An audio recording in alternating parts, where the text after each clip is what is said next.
Olá, bom dia, boa tarde, boa noite, boa madrugada. Seja muito bem-vinda, muito bem-vindo.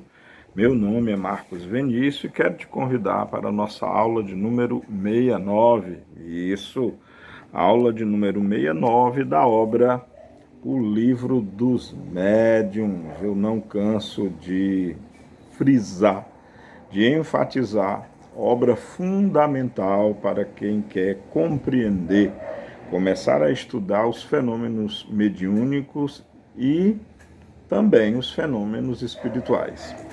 Bom, na aula de hoje, repetindo, aula 69, vamos continuar o nosso estudo. Acredito que terminar o estudo sobre transfiguração.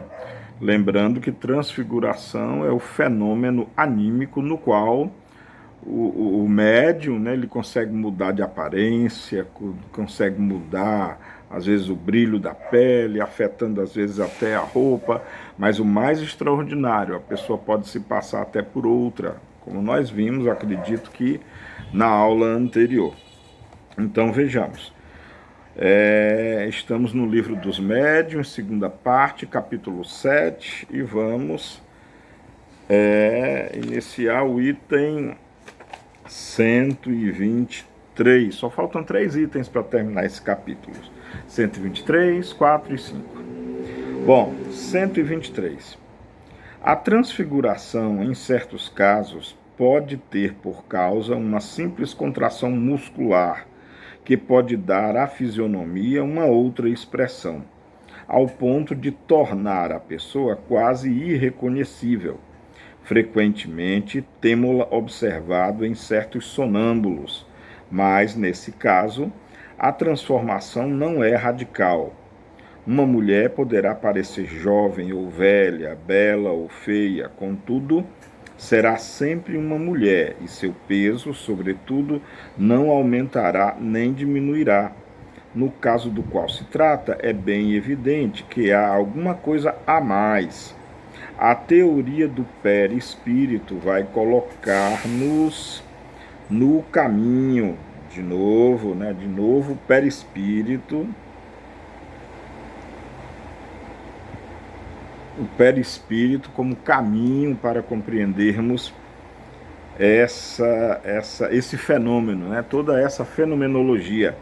E como eu tenho explicado em diversas aulas, anteriores inclusive, o perispírito é a chave para a compreensão de todo o fenômeno espiritual, de todo o fenômeno, a mediunidade também. Aliás, Kardec, eu só estou confirmando aquilo que Kardec já havia dito. Continuando aqui no item 123, item 123 é bem longo. Está admitido em princípio, aliás, antes de continuar, lembrando que aqui Kardec alude o fenômeno da transfiguração a uma contração muscular. Em estado de êxtase, sobretudo no êxtase sonambúlico, às vezes num estado de pressão, de trauma muito grande, é possível haver uma contorção múltipla de certos músculos, inclusive músculos faciais, que podem conferir à pessoa características bem diferentes das que ela apresenta quando está no estado normal. Isso, inclusive, a medicina já comprova. Bom, e aí agora sim, continuando. Está admitido, em princípio, que o espírito pode dar ao seu perispírito todas as aparências que, por uma modificação da disposição molecular, pode dar-lhe a visibilidade, a tangibilidade e, por consequência, a opacidade que o perispírito de uma pessoa viva, isolado do corpo, pode sofrer as mesmas transformações que essa mudança de estado se opera pela combinação de fluidos. Faremos-nos agora o perispírito de uma pessoa, vamos deixar esse exemplo para depois da explicação. Aqui Kardec faz uma combinação de algumas propriedades do perispírito, como a visibilidade, tangibilidade, opacidade, lembrando que essas são características do duplo etéreo. Kardec não conhecia ainda o duplo etéreo. perispírito é um campo, pelo menos é essa a escola que aqui eu defendo, tá? Mas se você quer acreditar que o perispírito é exatamente o que o Kardec define, não vai trazer problema nenhum, tá? Mas o perispírito visto como um campo, ele como campo mórfico, ou seja, campo modelador de organismos, inclusive, ele molda o duplo etéreo, e aí o duplo etéreo pode ter mais ou menos densidade. Lembrando que densidade é a massa por unidade de volume, ou seja, é a quantidade de matéria que ocupa um dado volume no espaço. E isso vai definir a densidade, vai definir a opacidade, vai definir a tangibilidade, porque quanto mais denso o duplo etéreo for, portanto, mais quantidade de matéria por área de volume, aliás, por quantidade de volume ele vai ter, portanto, ele pode sim tornar-se tangível, e aí a pessoa pode até pegar, abraçar o espírito, como já temos visto esses casos. Agora sim, continuando. Figuremo-nos agora o perispírito de uma pessoa viva, não mais isolado, mas irradiando ao redor do corpo de maneira a envolvê-lo como de um vapor. Nesse estado, ele pode sofrer as mesmas modificações que se estivesse separado. Se perde sua transparência, o corpo pode desaparecer, tornar-se invisível e ser velado como se estivesse mergulhado numa neblina. Olha aqui agora as propriedades do perispírito, e aqui Kardec até admite a expansão perispiritual através da irradiação. E sim, essa expansão pode envolver o corpo da pessoa numa tal proeza, digamos assim, certamente ilusão de óptica, ou não ilusão, fenômeno óptico normal, que a pessoa pode tornar-se até invisível, né? Poderá mesmo mudar de aspecto, tornar-se brilhante, se tal é a vontade do espírito.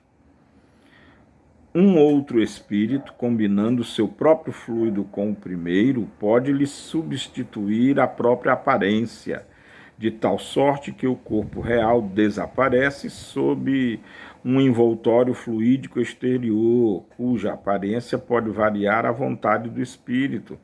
Tal parece ser a verdadeira causa do fenômeno estranho e raro, é preciso dizer, da transfiguração. Aqui Kardec está lembrando do fenômeno raro da pessoa adquirir a aparência, às vezes até a aparência perfeita de outra pessoa. Sim, são fenômenos raríssimos, raríssimos mesmo, mas eles têm lá na Bíblia, no Antigo Testamento, no Novo Testamento também. A Marion Zimmer Bradley, na brilhante obra As Brumas de Avalon, ela, numa certa altura que o rei Uther Pendragon precisa fugir, o Merlin, né, que é o mago da Britânia, faz ele mudar de forma, de aparência. Tudo bem, aqui é literatura, literatura de romance, mas é uma aplicação desse conhecimento, eu não tenho dúvida. Aliás, fica aqui a dica, tá? Eu convido você a ler As Brumas de Avalon, uma obra maravilhosa da escritora britânica Marion Zimmer Bradley. Fica aí a dica. Bom, quanto à diferença de peso, se explica do mesmo modo que para os corpos inertes. O peso intrínseco do corpo não varia, porque a quantidade da matéria não varia, mas sofre a influência de um agente exterior que pode aumentar-lhe ou diminuir-lhe o peso relativo, como explicamos acima nos números 78 e seguintes. É, pois, provável que se a transfiguração ocorresse com relação a uma criança, o peso teria diminuído em proporção. Bom, aqui provavelmente é um efeito gravitacional, já a gente não pode esquecer que trata de fenômenos raríssimos, já eram raríssimos na época do Kardec, hoje em dia é mais raro ainda, o que dificulta o estudo, inclusive em laboratório. Mas o peso pode ser feito muito claramente por efeitos gravitacionais, causados pelo próprio perispírito em expansão. Lembrando que peso é o produto da massa pelo vetor aceleração gravitacional local, o perispírito podendo alterar a massa, né, visto que a aceleração gravitacional ele não pode modificar, mas ele pode sim modificar a massa, através da aglutinação maior ou menor de moléculas do meio. É uma teoria, tá? É tão somente uma teoria. Bom, é preciso não esquecer que estamos no início da ciência e que ela está longe de haver dito a última palavra sobre esse ponto, como sobre muitos outros. Aqui a consciência, a ética,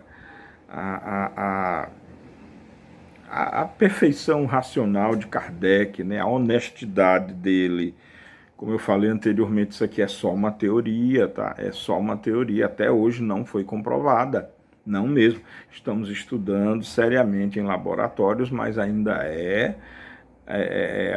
um estudo de perspectiva, um estudo teórico, tá bom? Bom, aliás, Kardec continua, aliás, as partes excedentes poderiam perfeitamente ser tornadas invisíveis aqui do corpo, né, como ele está falando. Bom, na verdade eu cometi um erro aqui, tá? Eu acabei me confundindo e lendo o final do item 124. O item 124, que eu nem tinha começado a ler, segue-se. Concebe-se que o corpo possa tomar uma outra aparência de maior ou menor dimensão, mas como poderia tomar uma dimensão menor a de uma criança, como acabamos de dizer? Nesse caso, o corpo real não deveria ultrapassar os limites do corpo aparente? Também não dissemos que o fato se tenha produzido apenas, quisemos mostrar, em nos reportarmos a teoria do peso específico, que o peso aparente teria podido diminuir. Quanto ao fenômeno em si mesmo, não afirmamos nem a sua possibilidade, nem a sua impossibilidade. Olha como o fenômeno é raro mesmo. Mas no caso em que ele ocorresse,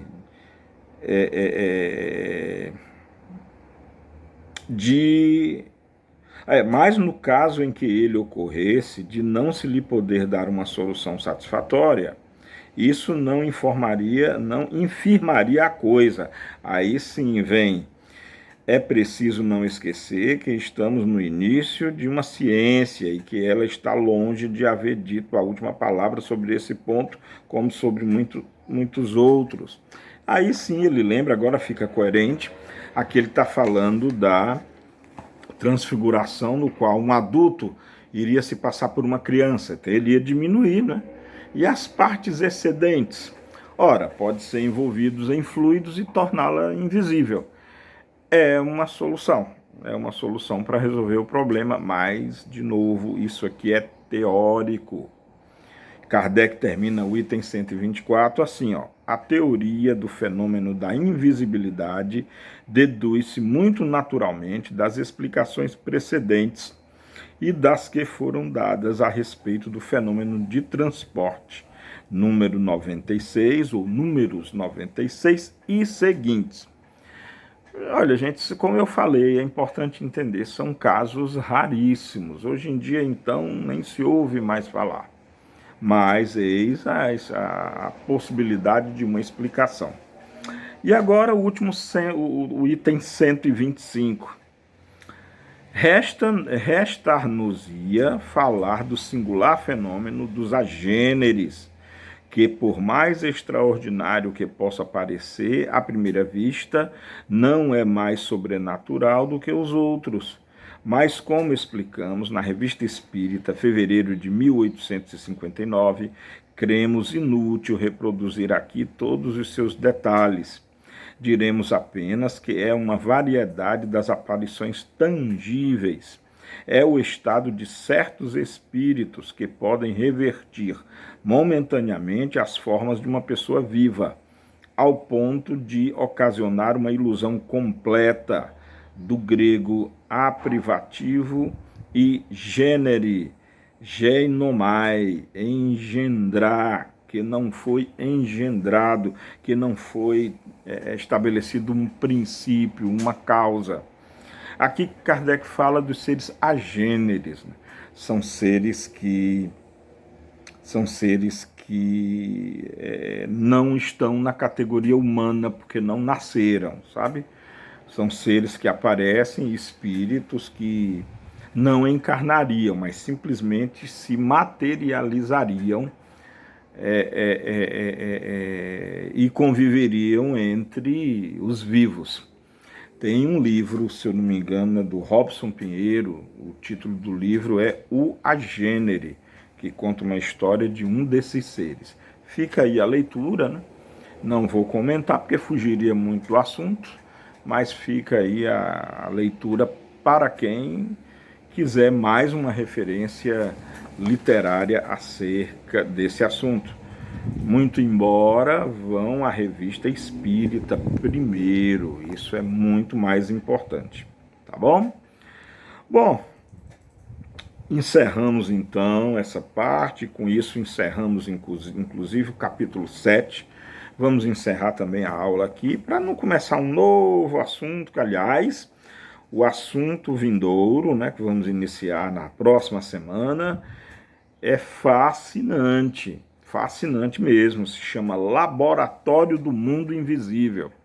Nós vemos em diversas literaturas, romances ou não, às vezes relatos de médiuns que viram catedrais, prédios, as tais colônias espirituais, roupas, né, até alimento no mundo espiritual. Ou seja, existe de fato relatos de toda uma materialidade no mundo espiritual.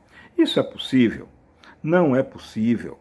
No que se consiste então essas visões e esses relatos presentes em tantos textos, em tanta literatura?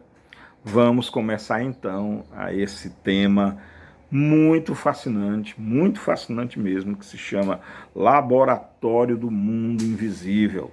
Será que no mundo invisível, no mundo dos mortos, né, no mundo dos espíritos, existe algo material tão palpável e tangível quanto um lápis com borracha como esse? Bom, até a próxima videoaula, onde começaremos a abordar esse tema. Beijo no coração de todas e todos, espero que vocês tenham gostado. Amemos-nos como Jesus nos amou, isso é que é fundamental, acima de tudo. E cuidem uns dos outros, isso também é fundamental. Até a nossa próxima videoaula. Tchau.